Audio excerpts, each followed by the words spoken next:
ৰাজদীপ উল্লেখ কৰিব লাগিব ইতিমধ্যে যি পৰীক্ষামূলক হেলিকপ্টাৰৰ ইতিমধ্যে অৱতৰণ ঘটিছে আৰু দেখিবলৈ পোৱা গৈছে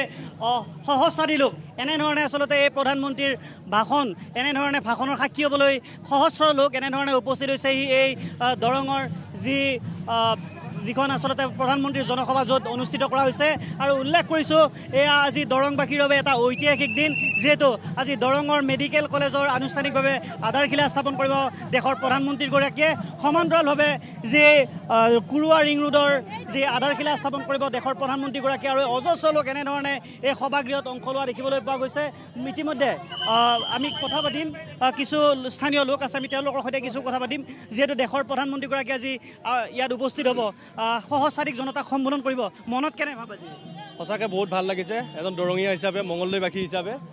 দেখিছে আপোনালোকে লোকে লোকাৰণ্য হৈছে বৰষুণ বতৰকো নেওচি ৰাইজ আজি একদম হিলডোল ভাঙি ওলাই আহিছে প্ৰধানমন্ত্ৰী ডাঙৰীয়াক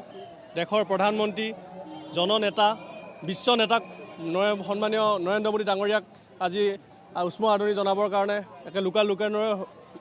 লোকে লোকাৰণ্য হৈছে ইতিমধ্যে এই চাগতে মই অসমৰ মাননীয় মুখ্যমন্ত্ৰী ডক্টৰ হিমন্ত বিশ্ব শৰ্মা আৰু দৰং ওদালগুৰি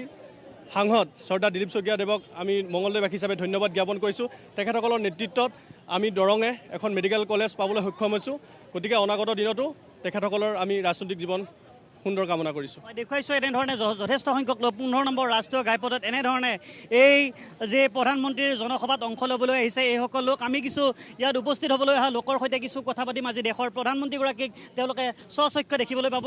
কেনে লাগিছে আজি দেশৰ প্ৰধানমন্ত্ৰীগৰাকীক দেখিবলৈ পাব হয় বহুত ভাল লাগিছে বহুত ভাল লাগিছে ক'ৰ পৰা আহিছে আপোনালোক আমি ওচৰৰ পুনিয়াৰ পৰা আহিছোঁ হয় কি ক'ব আজি দেশৰ প্ৰধানমন্ত্ৰীগৰাকীক দেখিবলৈ বহুত ভাল লাগিছে